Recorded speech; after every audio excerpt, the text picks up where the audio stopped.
Treasure Island. I can't believe it, but it's true.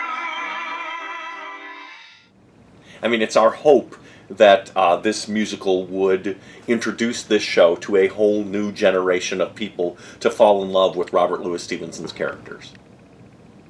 I think of Treasure Island as a family story, sort of a family story for a modern age. The other thing too is it's built as one of those big old classic Broadway musicals, with a full orchestra, with a very hugely produced, hugely sung show that has swashbuckling and fighting, and it has big sets and big scenery. And it's funny. And it's got great buoyant characters, and it's how do you tell a story that's so enormous in its complexity. And one of the things that Kurt and I felt very strongly about was making it more cinematic in its feel. It felt like a continuous through line in a way that things could sort of morph from one thing to the next, which is why the score and the way that the script is set up, it sort of continues to weave the journey sort of like its own treasure hunt. And one of two things will happen. People who know the book will enjoy watching that unfold. People who don't know the book are going to be surprised at every turn. It's going to be the wildest set of pirate ship fights you've ever seen on stage, with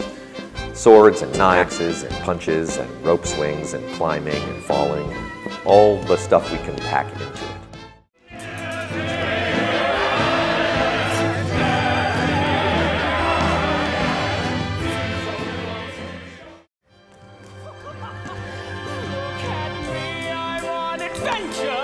On the deep, wide open sea. Look at me, I'm on adventure, and it's not a fantasy.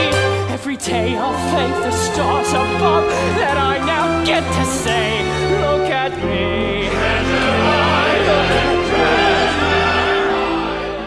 So the relationship that Jim has with Long John Silver and Dr. Livesey is actually indicative of what he's struggling with internally. He's lost his father, so he's looking for somebody to guide him. He's trying to figure out what is the right journey for him. So he's looking for answers, and that's why he asks so many questions during the show.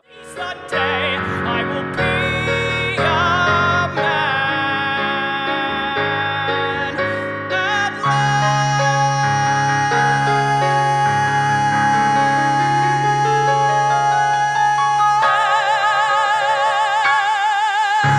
The idea that this man would do anything to make it happen and, kill whoever he needs to reach his ultimate goal. My favorite moment in the show for myself as Dr. Livesey is the moment when he acknowledges Jim's triumphs and sees the wonderful adult that he has become. One of the things that was the common goal for us was to find the heart of the piece, which is the heart of the piece is Jim Hawkins.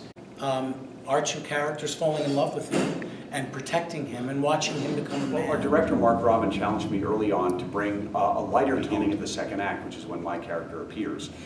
I think the trick is to find the heartfelt emotion and to recognize that humor is not just something an actor puts on, but it's something that the characters, the people, use as a coping mechanism.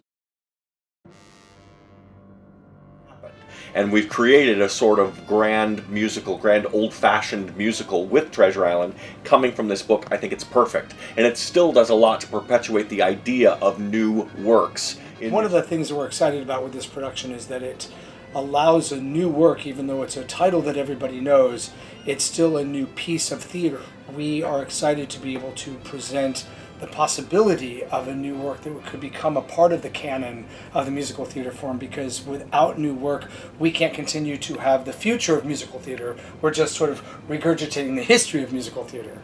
We're really excited and sort of honored to be a part of something that is establishing something new.